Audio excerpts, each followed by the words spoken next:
It is April 6th, 2003, and today we fly the A-10 Thunderbolt on a reconnaissance mission over Iraq. Your A-10 pilots, they are struggling to find any ground action because of this massive sandstorm out here. The flight leader, Lieutenant Colonel Raymond Donk T. Strasburger, calls up his wingman, Captain Greg Billy Bob Thornton. Says, "Hey, Billy Bob, we're having a hard time finding anything.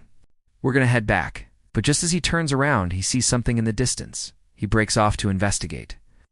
And while he's gone, his wingman, Billy Bob, finds some ground action and radios it back to the flight leader. The transmissions come in from First Lieutenant John Coke-Blocker. It says, "Urgent, we're pinned down. We're pinned down. 2 tanks on me. I'm taking fire.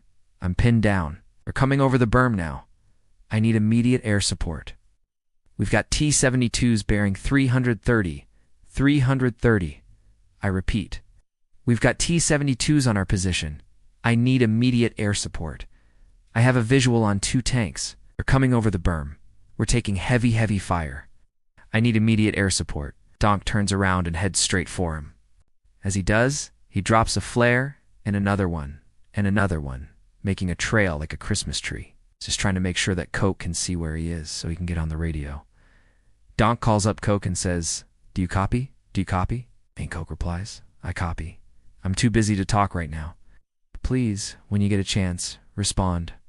So Donk knows that he's in a real tough spot because these guys are pinned down by 2 Iraqi T-72 tanks. Can't even get through on the radio to try to talk to them. Finally gets a reply and he says, "Do you copy? Do you copy?" And Coke says, "I copy. I'm too busy to talk right now. Please, when you get a chance, respond." So he knows that these guys are pinned down and he has to do something. He looks over and he sees those 2 T-72s and he starts making his attack run. He says, "Take my flares, take my flares." Then he rolls out to the right of the T-72s and he knows that those big old 30mm cannons are going to make quick work of those tanks. He pulls up in a way as he releases his payload, and he looks over and he sees those big old cannon shells just rip into those tanks and blow them up. One of the tanks starts to smoke, and it tries to turn, but there's no way.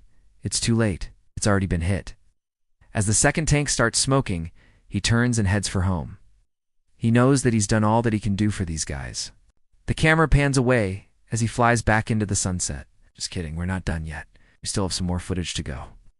As the other A-10s start arriving on the scene, one of them loses an engine. Another one gets hit by anti-aircraft fire and it loses hydraulics, and it barely makes it back to base with 1 engine.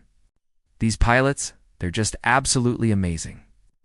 Flying in these conditions, getting hit by anti-aircraft fire and still making it back to base so that they can get another sortie and go out again.